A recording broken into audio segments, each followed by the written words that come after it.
when do you recover? And I don't want to scare people, but the truth answer is, I don't take any days off.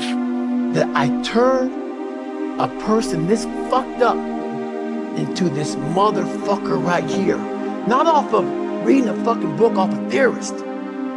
Off of going to work on myself and saying, I don't know how to do this, but I know that to get over there to that fucking side, I gotta grind myself into a fucking fine powder. And I did it.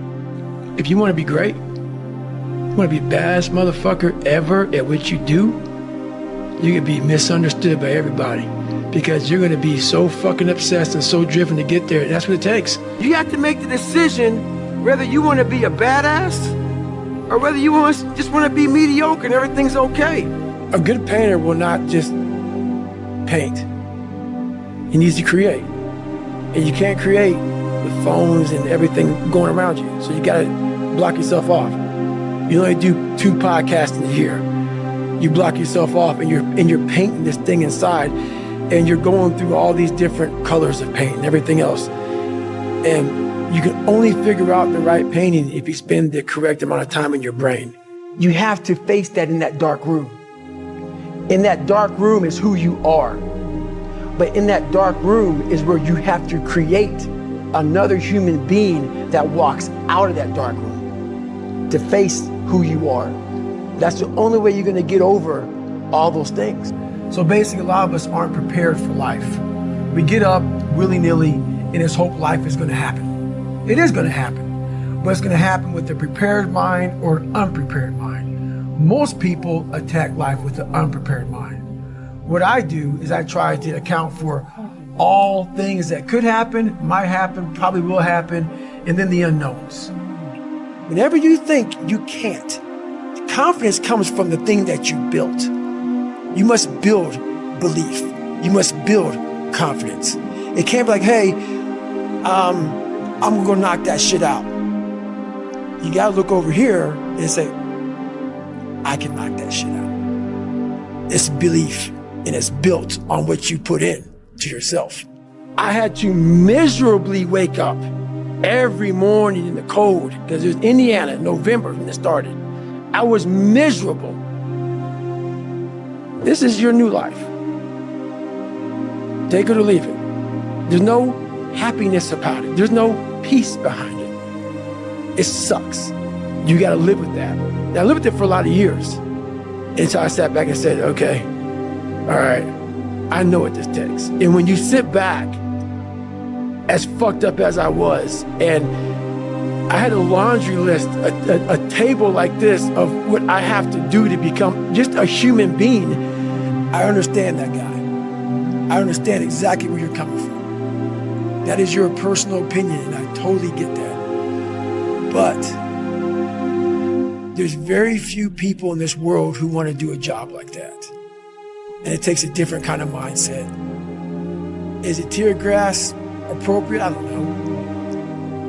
How hard that training is, I don't expect anybody to understand it, but 1%. But the loud voices of this world are the 99% who don't understand exactly what you have to do. I became the most obsessed person on the planet Earth. And I was basically, I had to invent a guy that didn't exist. I lived a life so disciplined that everybody that I once looked to, these fake characters, I built that as a man. And when I was younger, I had this image in my mind of what does a man look like to me? And I got all these people who were badasses, characters. And in my mind, I became that. I don't quit. You know, I may not make it the first time, but I'll come back. I gotta call an audible. I gotta fucking get my head back in the game. I gotta figure this shit out. It doesn't mean you leave. It means you study it more. When do you rest? Every second of your fucking life. Anybody says balance? Yeah, balance is important for a lot of fucking people. It is. But if you want to fucking go to that edge where people do not like you, don't understand you, question everything you fucking do, you've arrived. You just can't read about it. You can't sit back and be a theorist. You have to be a fucking practitioner. At the end of the day, I ask myself one question: can I take one more step? And usually the answer is yes. So if you can answer that question and not take another step, that is real failure. That is real quitting. So a lot of people can take one more step, but they choose not to. I don't know if you can take 2 steps. You got to answer that question after you take the first step. But I can always take one more step. So if I choose not to, that's on me. And I got to live with that. Are you happy? What's wrong with you? I'm driven. I'm obsessed. And that's what you see. Failure is the ultimate thing, man. I failed so many times before. That's why I don't look at failure anymore as failure. I look at it as my first, second, and third attempt. How are you gonna feel, man, when you accomplish this goal coming from that shit? Coming from the fucking hell you came from. A lot of people start from a good starting point. They have a good foundation. What if you can surpass all of these motherfuckers? What if everybody who was fucking way up here started up here, and you started with no legs. You had to grow fucking legs to even start walking, and then crawling, and then running. And then you start passing people with all this given to them. I had to use all this negative shit that was making me weak and horrible as a person. I had to use this as the power that now fueled me. I had to flip it on its head and say, hold up. This might be exactly what I need. For me, I made a decision. And my decision was to be the best person I could. And I basically, a lot of mornings I wake up and say, fuck your feelings. And that doesn't mean like, you know, don't take it literally, fuck your feelings. But sometimes you have to go beyond what you're feeling. And my knees were fucked, but guess what? I wanted to run. I have to change because I can't stay here. I can't, I looked at myself in the mirror and I was defeated. I go, look at myself. I'm like, who am I? So I know why you go on Instagram. I know why because you just have the time. You have the time because you don't want to put that time into bettering oneself. I had 2 options: to either be that 300-pound guy who sprayed for cockroaches and made $1,000 a month, and at 24 years old, knowing when I'm 50 fucking years old, I can reflect on this and think about what guy I never became, or I can totally just sack it up and fail and fail and fail until I succeed. Let me teach you the real life, how it really is. The reason why you're a loser, and the reason why you're not fucking making it, and the reason why you're trying to go to all these, I go to all these fucking conventions, speak all the fucking time. I look in the fucking audience. These people sign up fucking every year, go to convention, thinking they're gonna learn something fucking different. No, you're lazy. You know exactly what to do. Exactly what to do. Because even me, in my state of, I can't read and write, I knew exactly what to do. It just sucks doing it. It sucks to do it. It sucks to wake up every morning of your life and say, God, man, I'm not smart. So guess what I gotta do? I gotta study the same shit that I got one of the highest scores in the nation on. And do it again, do it again, do it again. It's not just there. It's not just there permanently for me. You're alone. You're alone. You may have a shrink you're going to, you may have a best friend you're going to, but there's 24 hours in the day where you're alone in this brain. And your brain is talking to you in all kinds of ways. And it wants to control you and pull you in these different pockets. If you can't control your own brain and your brain controls you, you're fucked. You got to tell your brain where you want to go and how you want to go and how you want to get there. You got to control it. If not, it's over. But you're also the scientist. You create your own self. Most people are missing something because there's so much trapped in there. I don't even want to say potential. I think that's a word used out too much too. There's so much in you that God or wherever the hell you believe in, or if you're an atheist, in you that you have not unlocked. That you walk around with this gorgeous wife or a great husband, all this money, like, God, I feel like I'm missing something. Yeah, because it's about 75% of you is still fucking in there. Still chained up because you just didn't want to find your willpower, didn't want to find your soul, your will, your heart, your determination, your guts, your courage. Because I'm looking for that person like me. I sat down at the table and I said to myself, what are you willing to give up? Everything. And when people come to me with that kind of mindset, I can work with you. When you are willing to strip yourself down to nothing and give everything, that's who I want to work with. Because now I can mold you into exactly who you want to be. When you put these restrictions up, and that's why my first question is, how bad do you want this? If it's as bad as you want to live or breathe or sleep, whatever the hell it may be, I can work with you. So you better figure out who the fuck you are on this journey. And those few people many people don't like you, so be it. But you first have to figure out you, because a lot of people die with a lot of untapped potential because they're trying to be somebody that they're not. So I was able to figure out my own potential by figuring out me. The mind controls everything. So what I realized was that when I was growing up and I was 300 pounds and I got all fat and I got all insecure, I realized that my mind kept taking me in this direction. When things got uncomfortable for me, when I was facing my insecurities, when I was facing my fears, my mind said, oh no, we have the tactical advantage. We need to get you, separate you from this feeling over your life. It's all about feelings. We want the happy feeling. We don't want that feeling of this sucks. Why am I here? And you don't have any, so you can't answer those questions, so you leave. I started realizing that if in that moment, you can answer those fucked up questions, and you are now in charge of your brain versus your brain ruling you, that's where all that stuff comes from. So the 40% rule is all of that. You get to 40%, your brain says, we're done. Let's roll, man. This is starting to get painful. This is uncomfortable. So you sit down. You have to figure out ways, and everybody's different. That's how the book kind of talks about, like we all have these things about, 5 steps to this and 4 steps to this. It's a lot more than that. That's all bullshit. It's a practice that you have to, it's a habit. So if you know that at 40%, I'm feeling pain. At 40%, I'm feeling pain. That's where the 40% rule kicks in. Now it starts. Okay, I'm feeling pain. My mind's saying all this shit to me. It's saying, get out of here, run, flee. The fight or flight kicks in. Okay, we're done. We're not good enough. It starts telling you all these things. You start to believe it because the mind controls all. This is the time where you have to gain control back of your mind. It's okay. Let me see if I can go 45%. And once you start giving yourself more and more hope and start realizing, okay, the mind starts to be, okay, what are you doing? We're supposed to be going right and you're going left. You start then controlling your mind. Start finding more in yourself. And then it goes from 40% to a lot further than that. But that's the start of it though. Get to the spot where your mind is saying stop. Whatever that is, you gotta get there first. And then that's when that shit starts to work for you. 2 heart surgeries, multiple knee surgeries, and after every knee surgery, they say you're not gonna run again. And I'm fine with that. There's no running up here, bro. None. This was what it was all about. That's what they lost. What if you can't run? Give a fuck.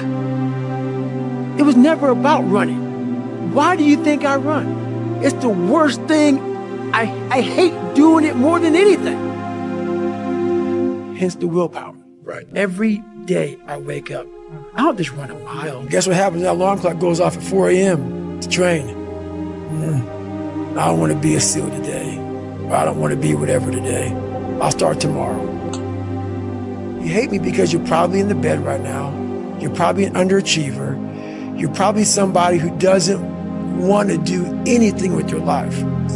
So I make you question everything about yourself. One thing I did wrong in my life was I tried for so many years to please people. And I did it at the expense of myself. I was leaving a lot in the tank. And when you do that, you stop living. And you will live exactly the way you live now, questioning who you are, wondering what is possible, wondering what you are capable of doing. That's how that looks. Or you can be me, which, am I happy? I don't know. Never really thought about it. Don't really care about it. Because all I really cared about was when I looked in that fucking mirror, I saw a piece of shit. Happiness wasn't on the mirror at 16. Or when I was 300 pounds. It wasn't like, oh, I'm looking for happiness. No, I'm looking to look at myself in the mirror and say, all right, motherfucker, you did it again today. I had to stop thinking normal. I had to stop thinking normal. I can no longer be a common man walking around doing common things. But no one taught me this stuff. It wasn't like I had, I paid a trainer to come train me. Jenny Craig didn't come down and miracle my ass. None of this happened. It was on me. I became obsessed. I became obsessed with being the baddest motherfucker that God ever created. Am I that? I don't care. I believe it. And I was trying to tell him, once you become obsessed with something, obsessed, it's okay to be unbalanced for a while. It's okay. Don't be all this stuff people say, you gotta be balanced. To be the best in the world at what you do. It's not about being a Navy SEAL, people. The best at what you do, you have to be unbalanced to find every bit of fucking energy and strength that you have to pull it off. I don't look at anything as failure. Because when you're going to try to do something, not trying is failure. That's not some after school special shit. But when you're able to go out there is no failure. It's attempts.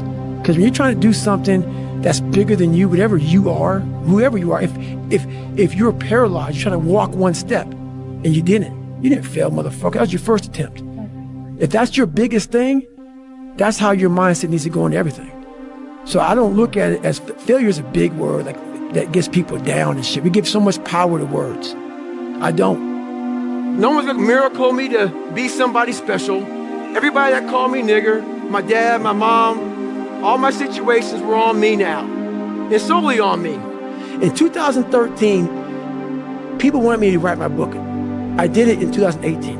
It took 5 years. And the reason why I didn't do it, I sat at a table and Jennifer was there. This is before she started working for me. I started dating her, whatever. And all these people were there. And they're like, man, you gotta go on social media. And I was like, fuck you, man. Like, I'm not, it's poison. It's poison because I knew what I did to get where I am. And I'm gonna have these people, these normal, everyday people, fat, lazy, is exactly who I was, judging me. Because I know it, because I was once them. Failure is the ultimate thing, man. I failed so many times before, and that's why I don't look at failure anymore as failure. I look at it as my first, second, and third attempt. To be at the point of your life where you don't care about being judged. You can be in a room of 1 million people and they all hate you, and you walk in and you go like this. Not because you're angry at them, because you know yourself. Inside and out, and you know that you've put yourself through hell to be where you're at today. You've walked the walk, you've talked the talk, and you've walked the walk. And that's, to me, what it's all about. 2 miles. It's the one thing I hate the most to do, and I do it like I love it. 250, 60, 70, 300-mile runs at one time, no sleep. And every step, when I get to think about this, I get to the fucking start line, cussing at Jennifer. Why the fuck am I here? I hate this shit. What is your biggest fear? Why are you paralyzed? What makes you nervous to just go out there and just be who you are and do what you have to do? You had nobody anyway, motherfucker. So see how I'm talking myself right now? That's me. That shit fires me the fuck up. That shit makes me fucking nuts. You had nobody anyway, motherfucker. Look around you. There was no fucking team. It was you. There was no weight loss program or mom and dad waking you up saying you can do it, you can be better, trying to build belief. You built belief when you had nothing. Rock bottom. We're not able to think. The most powerful weapon in the world, we walk around with it. It's our mind, it's our brain. You have to be able to go into a very dark place in your mind and figure who you are. Go back to what you want to do, what's your purpose. We can't figure our purpose out or why we're here or why we've been born or whatever because it's so loud in our mind. We don't have any quiet time with ourselves to sit back and say, what do I really want? There's so many different dialogues in our head that we can't think. So my biggest thing is you have to be alone in a very dark place in your mind and think about what is important to you. You can fucking achieve the absolute impossible. You don't need great parents. You don't need like a private school. You don't need to have this humongous GPA and all this other shit. What you need is the one thing I talked about in my book, which is straight up brutal work ethic. There's no hacks, bro. It's you against you. You against you. And if you misunderstand that, you have a real problem. Pretty soon you win. Pretty soon you'll fucking win. If you have the courage and the heart and the dedication and the mindset about everybody can go fuck themselves. I know what I know. I've listened to myself enough to know I know what I know. In the battle, you find peace. When you go to war with yourself, you find a lot of peace. It's because you know exactly who you are. And that is where the peace is really found for me. It's so easy to be great nowadays, my friend, because most people are weak. Most people don't want to go to that extra mile. Most people don't want to find that extra because it sucks. Every day I walk this earth and I see average all over the fucking place. Know that if you have big goals and big dreams, along the way, failure is going to happen. So how fast do you get up from that? You got to teach yourself that. It's time to get back to work. Stop hearing yourself talk. Get off the podcast. Don't be on social media too much. Cut out all the fucking noise. Get back to the fucking mental lab.